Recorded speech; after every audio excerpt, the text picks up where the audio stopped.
Kyle Davis is a psychologist with lifestyle medicine, and he teaches classes across Idaho, helps with insomnia, and has helped us in the past with the weight loss challenge in regards to healthy mindsets. And today he's going to discuss how to overcome unhelpful thought patterns, because we know that can sometimes occur in all of us, and especially when we are trying to achieve a healthy weight. So, Kyle, I'm going to let you take it from here. All right. Thanks, Mackenzie.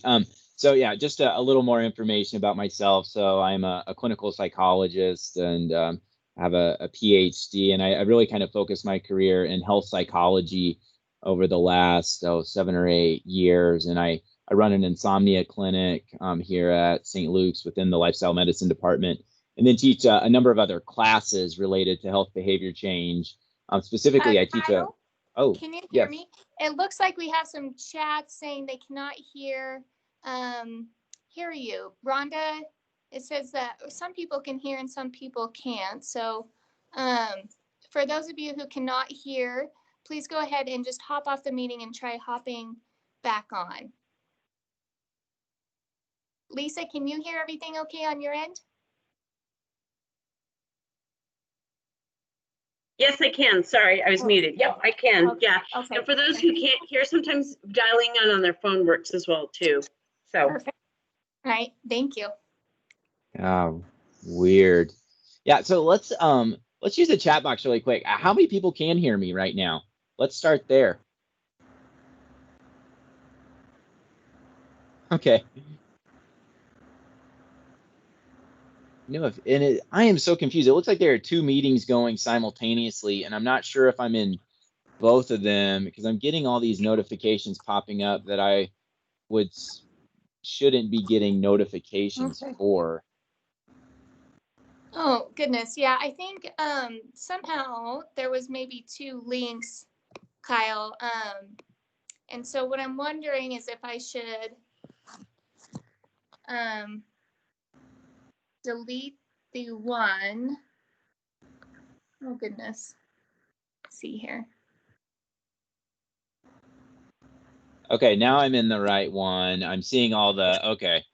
I think I am good now because yeah, there were 2 meetings and I was getting all these notifications from the other meeting, but now I'm in the right one and I can see the responses there.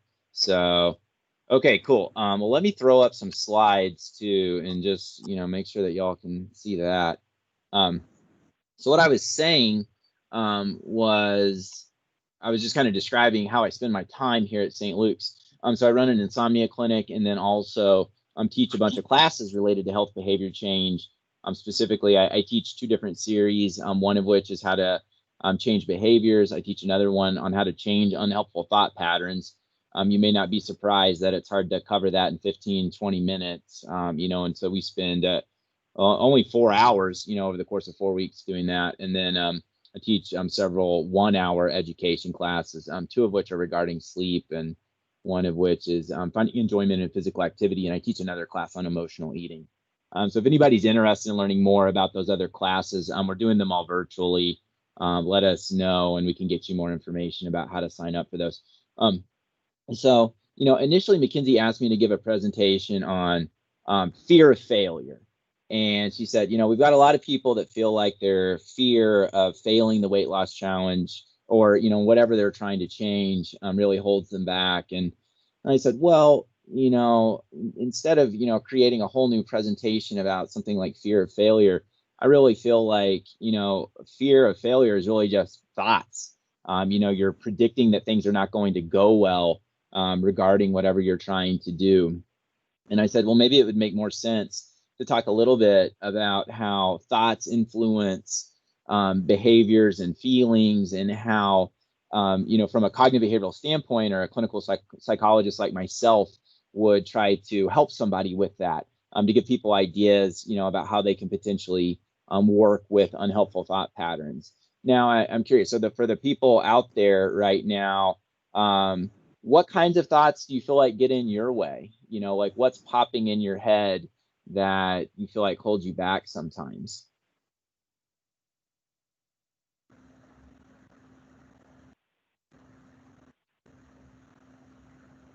And you also see that I rely pretty heavily on the chat box for these kinds of presentations, because it would not make sense for us all to be talking at the same time. Okay, thank you, Heidi.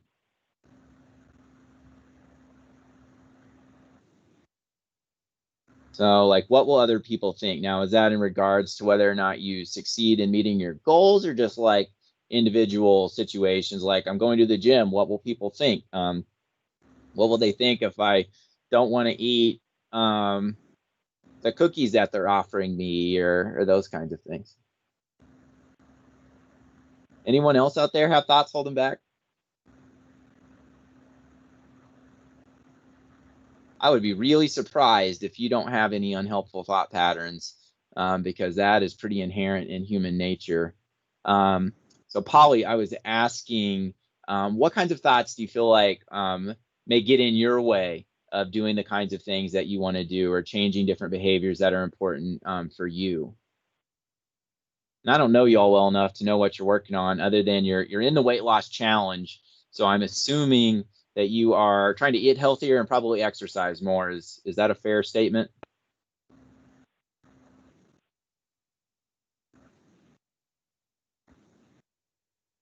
Okay, I'm getting so maybe some people are chiming in on you're liking other people's statements, because they're consistent with your own. So Alex got the most likes here. I failed before. Why bother? So these are really really normal kinds of thoughts that people have whenever they're in these situations. Um, so I'm going to skip ahead a little bit in these slides, since I know we don't have a whole lot of time today. So when we're talking about thoughts, so this is the cognitive behavioral therapy model, and I'm going to use an example here that I'm guessing many of you will be able to relate to, and then we'll talk about, what do you do with thoughts like this. And yeah, I'll try to do all that in about 15 minutes. So let's say we've got a situation that comes up, something like you step on the scale in the morning and you see your weight has gone up a pound. How many of you have had this happen to you in the past? Oh yeah, hand raising. Yeah, that's a good way to participate here. Okay, that probably means you're human, right? Nikki, it's not every time you step on the scale, unless you're just like steadily gaining weight every day, which I doubt is the case. Okay, so let's say you step on the scale in the morning, and your weight has gone up. What thought pops into your head in that moment?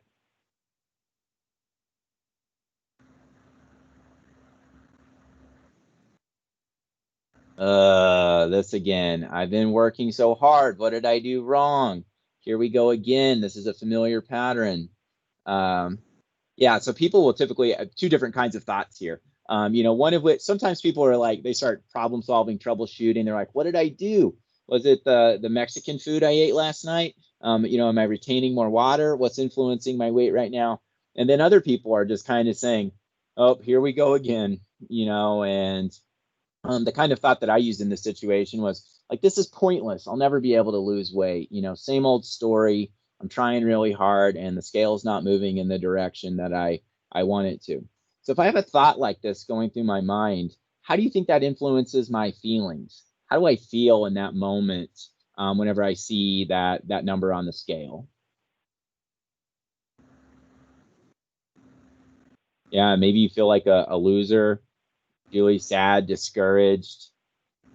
Very common reactions, whenever this kind of thing happens. So you feel defeated, hopeless.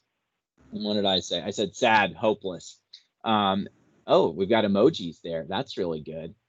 We are taking advantage of our tech here. Okay, which actually described this very well. Okay, so I've got my crying emoji, my disappointed emoji. And so I'm feeling this way. I'm feeling sad, hopeless. What am I more likely to do now? How does that influence my behaviors? So I have this thought that this is pointless. I'll never be able to lose weight. I'm feeling bad. How does it influence my behavior in that moment?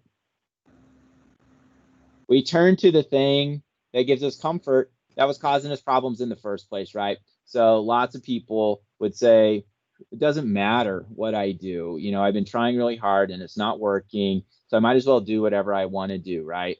In my example, I go to Dutch Brothers. I get a big mocha and a cinnamon roll. I get the chocolate. Yeah, so there we go, our mocha, Lisa, for you. And so you turn to the things that have brought you comfort, you indulge, and then how do you feel after that?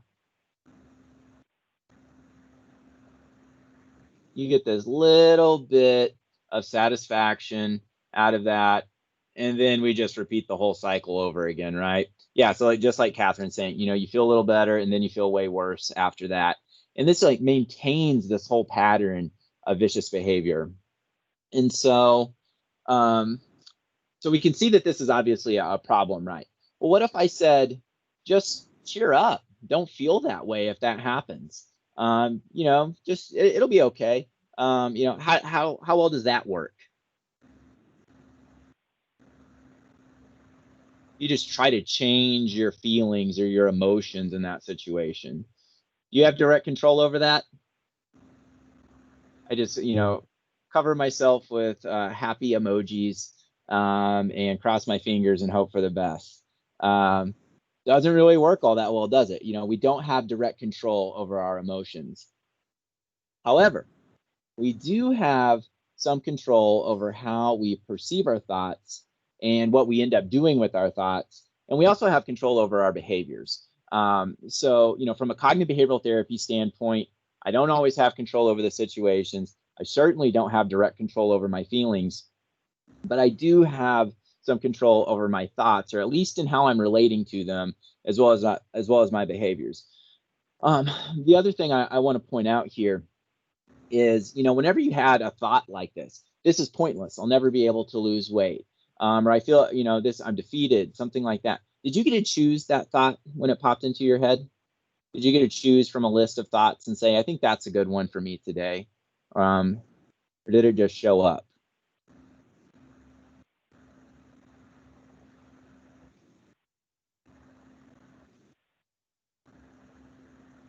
Yeah, we don't get to pick these things, right? These are called automatic thoughts for a reason. And that's because you don't get to choose them. That's just what pops into our head.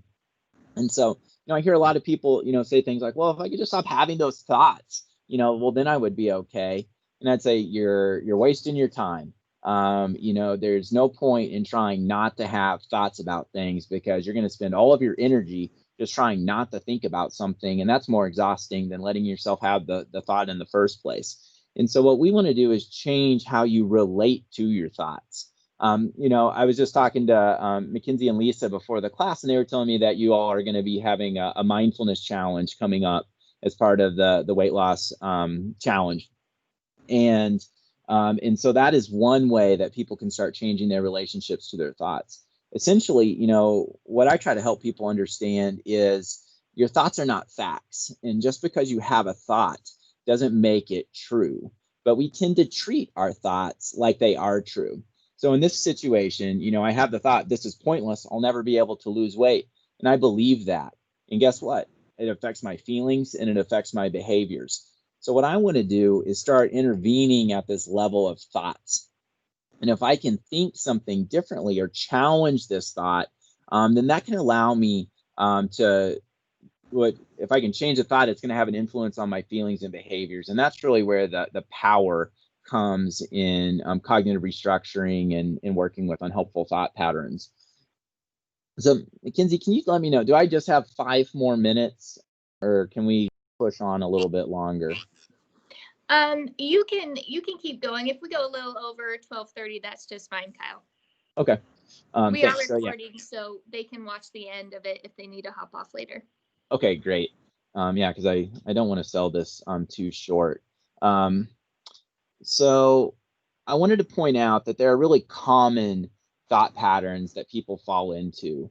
And, if you start paying attention to this, you'll probably find that you're doing the same kinds of thoughts all the time. So I'm going to run through a list of common types of thought patterns that people have. And then we'll talk a little bit about what to do with these things, or how you can challenge these unhelpful kinds of thoughts. So this whole list here are the types of unhelpful thought patterns that are really common for people. And, whether these are thoughts related to physical activity or what you're eating or your mood or your future or your relationships with other people, It doesn't matter. It's like these cognitive distortions can pop up in any area of your life. As I'm sure you recognize, you have unhelpful automatic thoughts about it can come up, in any aspect of your life. So these types of thoughts, one of which would be all or nothing thinking, where we feel like if things aren't going exactly the way we want, they're not worth doing at all. Or if so it's also called black and white thinking. Another really common pattern would be overgeneralization, where we see a pattern based on a single event. Like, for example, the thought that we had in just a second ago, I'll never be able to lose weight. That could be overgeneralization. It's like I didn't lose weight today, so I'll never be able to lose weight. Mental filter is when we only pay attention to certain types of evidence. Typically, our mind will fixate on negative aspects and discredit any of the positive aspects there. So it's really natural for our minds to do that because we're always wanting to make ourselves better versions of ourselves, but it's not always the most helpful thing to be focusing on. Disqualifying the positive goes hand in hand with that, where you don't give yourself credit for what you are doing well. As I'm going through these, raise your hand or type into the chat box if these sound familiar for you. Next up, we've got jumping to conclusions, and where we think we know what's going to happen in the future, or our brain tries to tell us what's going to happen.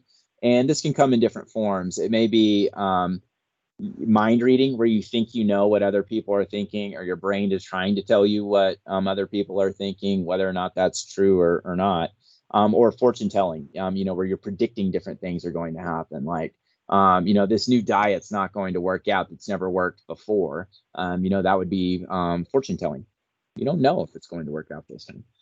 Next up, we've got magnification and minimization. Magnification is when you tend to blow things out of proportion, focus on those negative things. Like in our example, you magnify that your weight has gone up 1 pound, and maybe you minimize the fact that you maybe you did go out to eat, but you made a lot healthier decisions than you may have in the past. But you don't give yourself any credit for that, and you're just focusing on the fact that your weight went up a little bit. Maybe you're engaging in emotional reasoning, where you're assuming that because you feel a certain way that it must be true.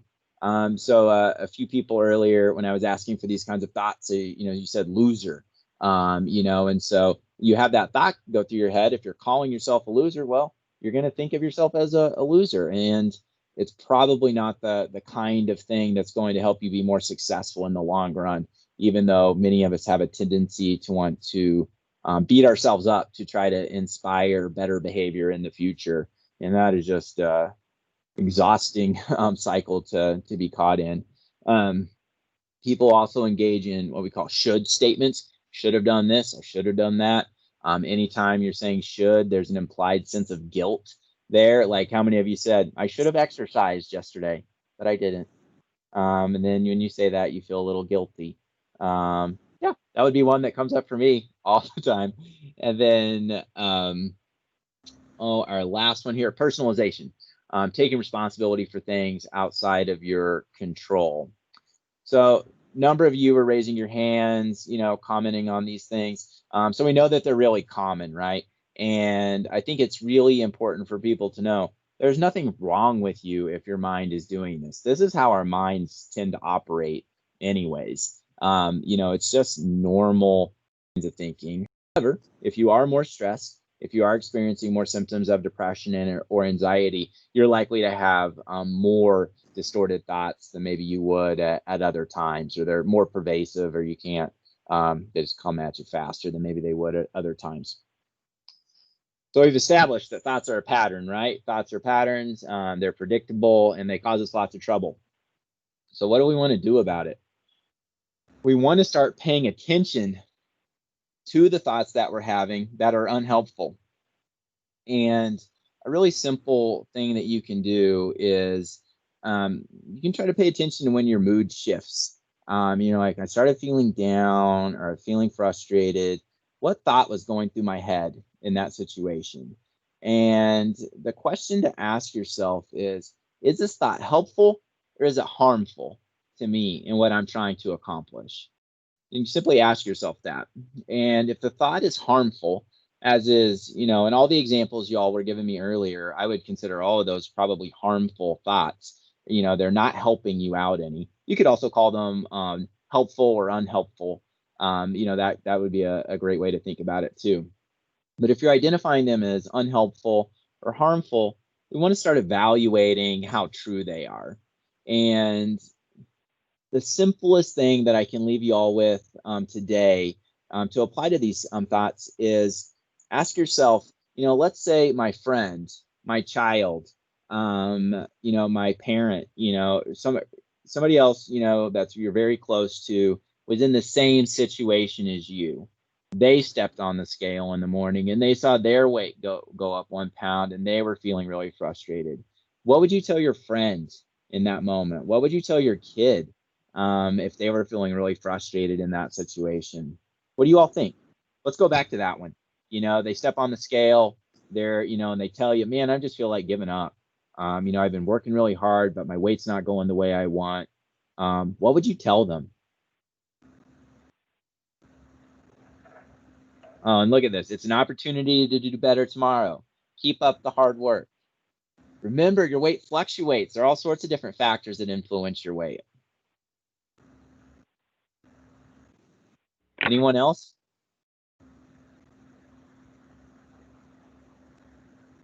Now, how many of you think you could tell yourself the same thing in this situation?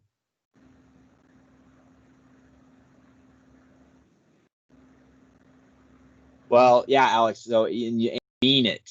That's the catch, right? And it does have to be sincere. Whenever we, teach people more thorough cognitive restructuring, what we do is we look for evidence for and against these thoughts. And it's kind of like building up a legal case. You look for all the evidence that supports the thought, and you look for all the evidence that discredits the thought. And then we try to come up with a more rational thought based on that. So I think in order to maybe find a more meaningful thing for yourself, you may have to go a little bit further, a little bit deeper here, and really look at the evidence you have for that. So in this particular example, we would say, what evidence will never be able to lose weight? What evidence do you have that you could potentially lose weight in the future? And and you have to ask yourself those things, and you write them out, and you get to the end of it, and you say, well, is it true that I'll never be able to lose weight in the future? And you say, no, that's not true at all. And you just nailed it. My overall trend has gone down. This could be a blip. And weight loss does not go like this. Weight loss goes like this. And so, if you know that and you believe that for yourself, that's how you come up with something that is actually that you can believe in for yourself, because people are inherently harder on themselves than they would be other people. But as a rule of thumb, just asking yourself what you would tell a loved one in the same situation and try to show yourself the same grace that you would show someone else can really be a game changer for people. I recognize that's a lot easier said than done, but if you take it seriously and try to make a practice of that, it can make a really big difference for people. It's also along the lines of what we would call self-compassion, just treating yourself the same way that you would treat other people. So, I'm realizing we're a little bit over time. I feel like it's really hard to do justice to this topic in 15, 20, 30 minutes. But I want to give people hope, that if you are having unhelpful thought patterns like this, there's a lot that you can do to change your relationship to your thinking. And that can really help when you're changing or working on something like changing health-related behaviors. And it's incredibly helpful when you're trying to do something like manage your mood or manage anxiety. So, these are the ways people can start changing those unhelpful thought patterns. And I'd say if you're interested in learning more about this, there are a number of self-help books out there that can be really helpful for this purpose. I also teach that 4-week mindset series. If anyone is interested, in learning more about this, And, like I said, we do this over the course of a month, where we have an hour for each group meeting. And that gives people a lot more time to really focus on this and get practice doing that. So, that's how I like to teach it. Lots of practice, because it's not something that you can really just think about and then everything changes. You have to practice it, just like everything else. Like you're probably practicing and getting stronger and changing dietary patterns. It takes repeated effort to make that happen. All right, so Mackenzie, that's about all I have within the confines of the time, but I would love to answer any questions that people may have, because, yeah, hopefully you do have questions, because I talked about a lot really quickly. Kyle, I have just a quick question. If people are interested in that mindset series of yours, where do they go to find more information about that? I was a little embarrassed because we don't have the classes in the new year up on the website yet, but I can show you exactly where to look, and I just put that in the chat. So, we're teaching a whole bunch of different classes here at Lifestyle Medicine. I teach the ones that I mentioned earlier, but we also have social workers, or Mandy, our social worker, teaches a number of different classes. Our dietitian teaches classes. So we've got a lot to offer virtually. You all are obviously in a virtual meeting right now, so you know how to do it. So you'd be welcome to join any of our other programs. Dina, yes. Let me hang on and I'll pull up a slide that has those on them.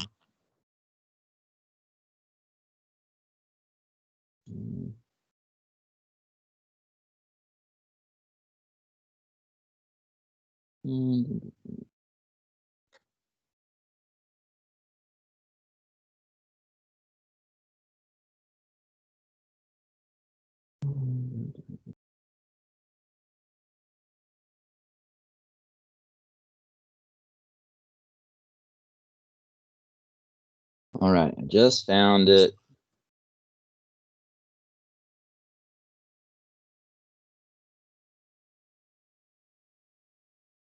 If you have any other questions, feel free to type those in the chat box as well. Yeah, please. So can you all see that that PDF I just pulled up? Yeah, but can you make it bigger for us, Kyle? Yeah, is that better? A little bit. I see mindset, the new psychology of success, the psychology of eating, applying the science of psychology to unlock your weight loss potential. The Beck diet solution. Okay, mind over mood, and then think. Is there one that maybe you would recommend to start with first? Yeah, the two. And I would try to like do all these books. They're all getting at the same thing. I'm a big fan of this second one here, and I'm a big fan of it because the author was one of my former supervisors and taught me a lot about weight management. But Dr. Rutledge wrote this book, The Psychology of Eating, Applying the Science of Psychology to Unlock Weight Loss Potential. And he does a really awesome job. And what he didn't wait around to find a publisher for this. He self-published it on Amazon, and you can find it for $15. And I mean, it's so much knowledge packed into a book, and it's it's a self-help kind of thing. So you'll learn different strategies like I'm talking about today in a book like that. And then the other one for this kind of topic in general, the Beck Diet Solution.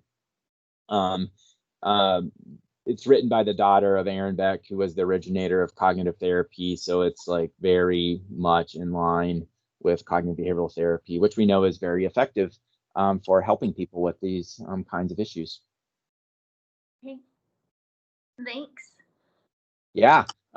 Feel free to ask any other questions. I'm willing to answer questions for 20 more minutes before my next patient at 1 o'clock. But I'm not going to twiddle my thumbs either. Yeah. No, this has been really great, Kyle. I appreciate the time you took today to just go over this, because I think it's so relevant, especially in these stressful times right now, as we're dealing with so much beyond just maybe our weight loss right now. There's lots going on. So I think this applies to all areas of our life. So it's very helpful. Thank you. Yeah, we all have these unhelpful thought patterns, and the more that you can start changing your relationship to them, the more it frees you up to feel differently and make different decisions. Yeah. All right, well, feel free to sign off if you need to. I will stick around if anyone has a few more questions for the next couple minutes. Thank you, everyone. Have a great day.